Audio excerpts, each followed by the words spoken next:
السلام علیکم اسٹوڈنٹس، امید ہے کہ آپ سب ٹھیک ہوں گے۔ آج ہمارا تیسرا سبق ہے جس کا عنوان ہے پرستان کی شہزادی۔ پرستان کی شہزادی کے مصنف کا نام ہے اشرف صبوحی۔ یہ ان کی تصویر ہے اور یہ پیدا ہوئے 1905 میں اور ان کی وفات ہو گئی 1990 میں۔ صنف ادب کے لحاظ سے یہ سبق افسانہ ہے۔ افسانہ جسے انگلش میں شارٹ سٹوری بھی کہتے ہیں اور اردو میں وہ مختصر کہانی جس میں زندگی کا کوئی خاص رخ یا پہلو جو ہے مختصر طور پر پیش کیا گیا ہو۔ اب ہم اس کے ماخذ کی طرف آتے ہیں۔ ماخذ کیا ہے، یہ کہاں سے ماخوذ ہے؟ وہ اس کتاب کا نام ہے دلی کی چند عجیب ہستیاں۔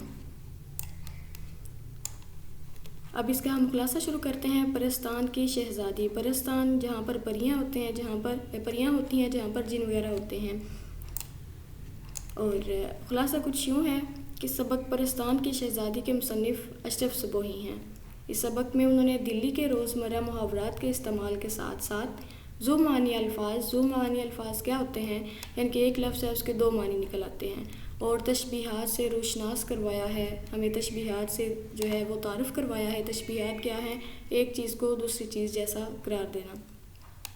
یہ انہوں نے دلی کے روزمرہ محاورات، یعنی کہ جو اشرف صبوحی ہیں وہ دلی کے رہنے والے تھے، اور انہوں نے وہاں کی جو عام بولنے والی زبان ہے یا وہاں پر جو روزمرہ محاورات کا استعمال ہوتا، انہوں نے ان کا استعمال کرتے ہوئے، ان کا سہارا لیتے ہوئے اپنی یہ جو افسانہ ہے اس کو پایہ تکمیل تک پہنچایا۔ اب ہمارا یہاں سے کہانی شروع ہو رہی ہے، اور کہانی کچھ یوں ہے کہ سیدانی بی کا ایک وقت میں بڑا دورہ تھا۔ اب سیدانی بی کون ہے؟ ہم نیچے پڑھیں گے کہ سیدانی بی کون ہے، کپڑے اور کہاں کی یہ رہنے والی تھی۔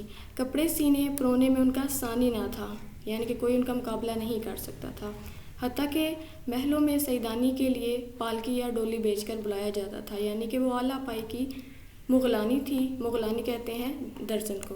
کپڑے وہ سلائی کرتی، اور اس کا بڑا جو ہے کیا تھا، بڑی وہ مشہور تھی کپڑے اپنے فن میں، اسے اتنی مہارت حاصل تھی۔ اس کے بعد ہے سیدانی بھی نہایت شریف گھرانے کی بیٹی تھیں۔ مرہٹہ گردی میں خاندان تباہ ہو گیا۔ مرہٹہ گردی کیا ہے؟ یہ ایک جماعت تھی جو سخت وہ جو جابر قسم کے ہوتے ہیں، ظلم و ستم کرنے والے ہندوستان میں، بر صغیر میں، یہ وہ والی لوگ تھے مرہٹے، جنہوں نے کیا کیا، ظلم و ستم کر کے بہت ساری جو زمینیں ہیں، بہت ساری جائیداد جو ہے وہ کیا کیا کہ اب ان پر وہ قابض ہو گئے۔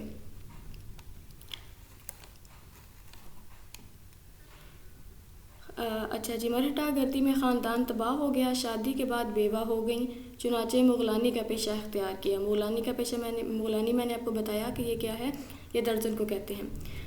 کمایا بہت، لیکن بڑھاپے کے لیے کچھ نہ بچایا، لہٰذا دوسروں کا سہارا لیا۔ سیدانی بی کے ہمسائے میر صاحب اور اہل خانہ خوش مزاج اور خدا ترس تھے۔ اب یہ دوسرے وہ جہاں پر مغلانی بھی جو ہے، سیدانی بھی جو ہیں وہاں پر رہائش پذیر تھیں، میر صاحب کے گھر۔ سیدانی بی کی بہت خدمت کرتے، کون خدمت کرتے؟ میر صاحب اور ان کے گھر والے۔ وہ بچوں کو قرآن پڑھانا، کپڑے سینا اور کھانا پکانا سکھاتی۔ ایک دفعہ سردیوں کی رات میں کہانی سنتے ہوئے پرستان جانے کے متعلق پوچھنے پر سیدانی بی نے اپنے پرستان جانے کا قصہ بتایا۔ سیدانی بی کیا کر رہی تھیں؟ سیدانی بی میر صاحب کے جو اولاد ہے، میر صاحب کی اولاد کو یا ان کے بچوں کو کیا کر رہی تھی؟ کہانی سنا رہی تھی۔ پرستان جانے کے متعلق پوچھنے پر سیدانی بی نے اپنے پرستان جانے کا قصہ بتایا کہ نواب اعظم الدولہ کی اکلوتی بیٹی کی شادی تھی، میں اس کی تیاری کے لیے جایا کرتی تھی، یعنی اس کا جو جہیز ہے اس کو ٹانکنے کے لیے، جہیز وغیرہ جو ہے بنانے کے لیے، کپڑے وغیرہ سلائی کرنے کے لیے۔ ماما سے بونٹ پلاؤ پکوایا۔ ماما جو ہے کسی جو بزرگ ہستی ہے اس کو بھی ہم ماما کہہ سکتے ہیں۔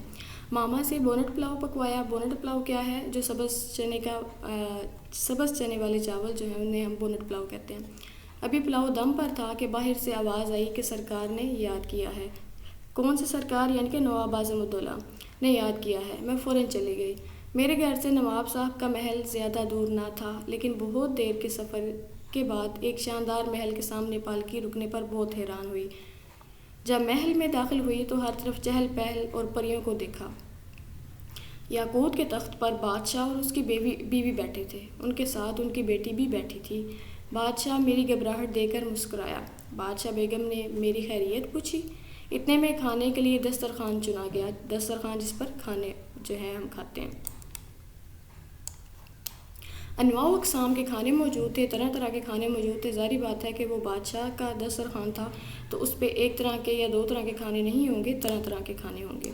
کھانے کے بعد سلائی کے لیے سامان آ گیا تو بادشاہ بیگم بولی، لو سیدانی بھی اپنا ہنر دکھاؤ، اپنا فن دکھاؤ۔ یعنی کہ وہ بڑی مشہور تھی نا، تو اس لیے اس نے کہا کہ جو تمہارے ہاتھ میں ہنر ہے، جو فن ہے، جو تم کر سکتی ہو وہ دکھاؤ۔ میں نے اللہ کا نام لے کر کام شروع کیا۔ پہلے ہی جوڑے میں واہ واہ ہو گئی، یعنی کہ اس کو شاباشی دی گئی۔ سارے لوگوں کو، وہاں کے جو رہنے والے لوگ تھے ان کو اس کا کام پسند آ گیا۔ لیکن ابھی جو سیدانی بھی ہے اس کو یہ پتہ نہیں ہے کہ وہ کہاں پر آ گئی ہے۔ کام کے اختتام پر سب کے اصرار کے باوجود شہزادی کی شادی میں شرکت کی بجائے رخصت چاہی۔ بادشاہ بیگم نے انعام و اکرام کے ساتھ رخصت کیا۔ پالکی میں بیٹھتے ہوئے انعام و اکرام کی بجائے کچھ پتھر اور کنکر معلوم ہوئے جنہیں پردے کی جھری میں سے باہر پھینکتی رہی۔ یعنی کہ جب وہ واپس آئی، جب اس کا کام کمپلیٹ ہو گیا تو وہاں کی شہزادی اور بادشاہ کی جو بیوی ہے انہوں نے اسے روکا کہ شہزادی کی شادی میں شرکت کر کے جائے۔ شہزادی کا بھی بہت دل تھا کہ سیدانی بھی شادی میں ضرور رکے، لیکن سیدانی بھی جو ہے اس نے رکنے سے انکار کر دیا۔ تو جب وہ واپس آنے لگی تو جو بادشاہ نے اس کے انعام و اکرام دیا، اور انعام و اکرام کیا تھا؟ وہ ہیرے جواہرات تھے۔ آگے ہم دیکھتے ہیں کہ کیا ہوتا ہے۔ انعام و اکرام کی بجائے کچھ پتھر اور کنکر معلوم ہوئے جنہیں پردے کی جھری میں سے باہر پھینکتی رہی۔ گھر پہنچ کر چراغ کی روشنی میں دیکھا تو وہ جواہرات تھے، پھر بہت پچھتائی۔ یعنی کہ سیدانی بھی کو نہیں تھا پتہ کہ جو اس کو انعام ملا ہے وہ کتنا قیمتی ہے، وہ کتنے جو ہیں وہ قیمتی پتھر ہیں، اعلیٰ قسم کے جو پتھر وہ اس کو دیے گئے ہیں۔ یعنی کہ وہ پتھر نہیں، وہ کیا تھے؟ وہ ہیرے جواہرات تھے۔ اس نے تو محض ان کو پتھر ہی سمجھا۔ گھر پہنچ کر چراغ کی روشنی میں دیکھا تو وہ جواہرات تھے، پھر بہت پچھتائی۔ بونٹ پلاؤ جیسا دم پر چھوڑ کر گئی تھی ویسا ہی دم پر پایا۔ بڑی بی نے میرے جلدی